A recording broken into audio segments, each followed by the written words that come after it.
Within communism, only one political party is allowed. The first Red Scare from 1918 to the beginning of World War II. The Union of Soviet Socialist Republics was formed in 1941. Hitler did attack Russia between World War I and World War II to cause the Red Scare. Wall Street was bombed by leftists. They executed hundreds of thousands of Russian citizens. We are exterminating the bourgeoisie as a class. Extensive spy networks were formed. In China, in the United States, what happened?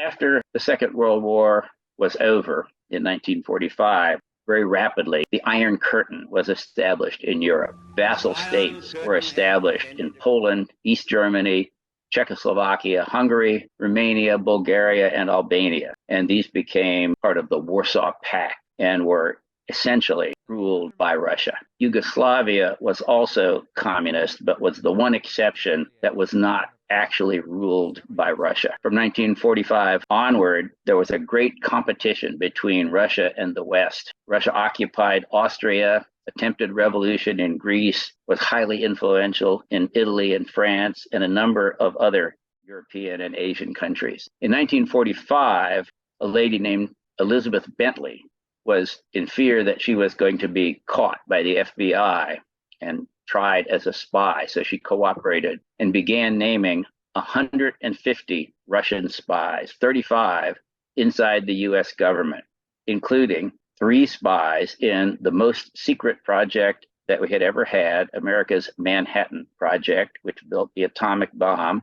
And those spies allowed Russia to acquire an atomic bomb much sooner than would otherwise have been possible. And at the same time, it turned out that there was extensive spying inside of the British intelligence agencies, MI5, MI6. Many of their top people turned out to be Russian spies, and they became known as the Cambridge Five: Philby, McLean, Burgess, Blunt, and Cairncross, all senior officials within British intelligence. In 1948, Russia blockaded West Berlin. West Berlin was an island inside of communist East Germany. And for a long time, before 1948, East Germany allowed transit of goods through a corridor to supply West Berlin. But then they cut that off in 1948. And the only way that West Berlin could be supplied with food, medicine, things like that was by air.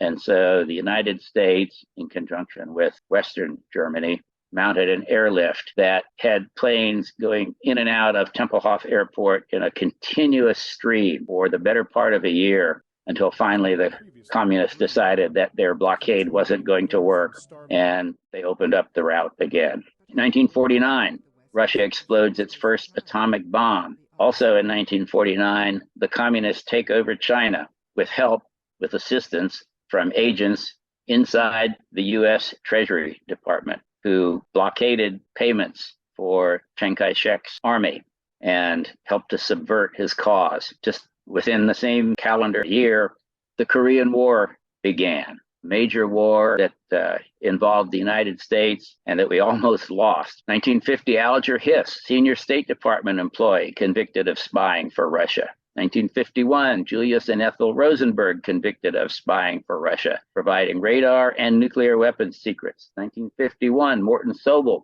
convicted of spying for Russia. Naval Ordnance. 1956, Russia brutally suppresses the Hungarian Revolution, thus giving the lie to the notion that the Warsaw Pact nations were independent. And 1945 through 1980, it turns out that many of the Russian wartime secret messages were written in a code which could be broken. And the Venona transcripts were the name of the project that recorded those messages and then eventually decoded some of them. Those messages identified approximately 349 Americans who they claim had a covert relation with Soviet intelligence. These people were in the State Department, the Treasury, the Office of Strategic Services, which was the forerunner of the CIA, and even inside the White House. So given all this, is it any wonder that people in the 1950s were scared of communist influence? Wow.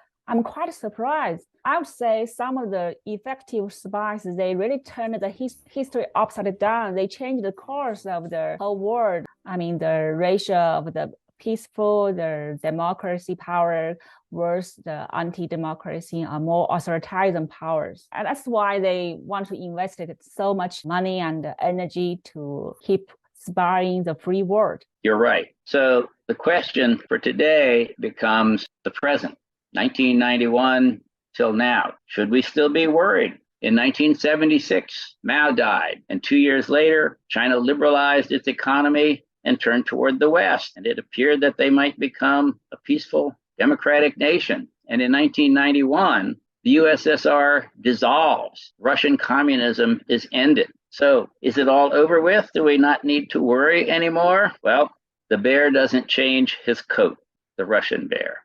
During this same period, convicted of espionage for the Russians, Aldrich Ames, David Boone, Robert Hansen, George Trofimoff, Peter Raphael, Debinsky Debbins, Harold Nicholson, Ronald Pelton, and Earl Pitts. That doesn't sound like Russia has stopped spying. Their sabotage took another form.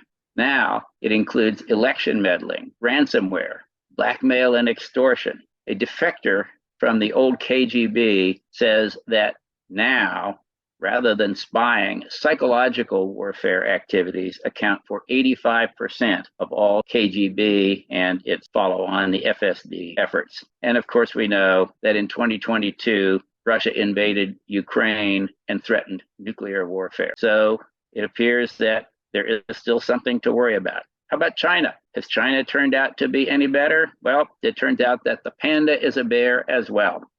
During this same period, I won't even read them all out. Several dozen people have been convicted of military and economic espionage on behalf of China.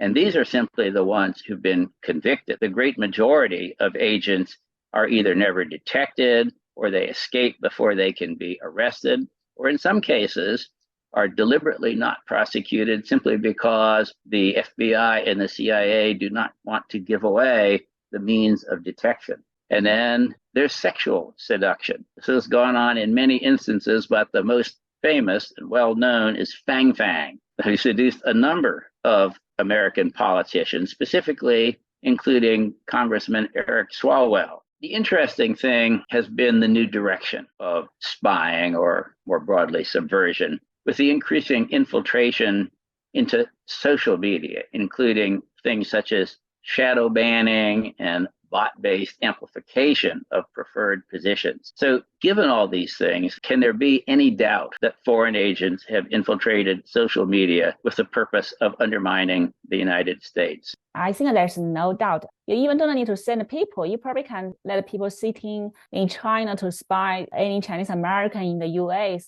without too much efforts, because like a WeChat and all kinds of Chinese forums, the Chinese government can easily manipulate their Wu army to spy on us. Well, you need both. Yes, you can do many, many things remotely, but for some things, you need boots on the ground. And there's a history to it.